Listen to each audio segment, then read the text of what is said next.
አሪ ዩኒቨርሲቲ ይማ ተፈክሮታል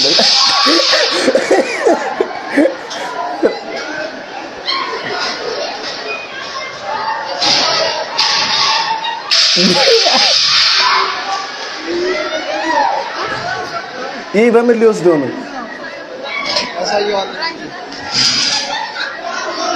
ወደ ዶርም ይዘሽ ከዳጂ ወደ ዶርም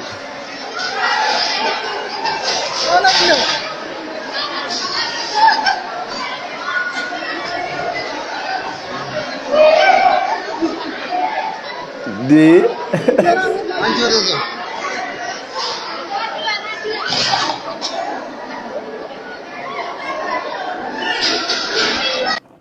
የምር እዚህ ምድር ላይ ብዙ የሚያሳዝን ሰው ልታውቁ ትችላላችሁ ግን እንደ ኢትዮጵያ የዩኒቨርሲቲ ተማሪዎች እንደሚያሳዝን ማንንም የለም ነው የምላችሁ እግዚአብሔር እንዲህ ፍዳቸውን በልተው ተመረው ወጥተው ሁሉም ቢያወሩ ተወድባዶ ይቀራል ይባላል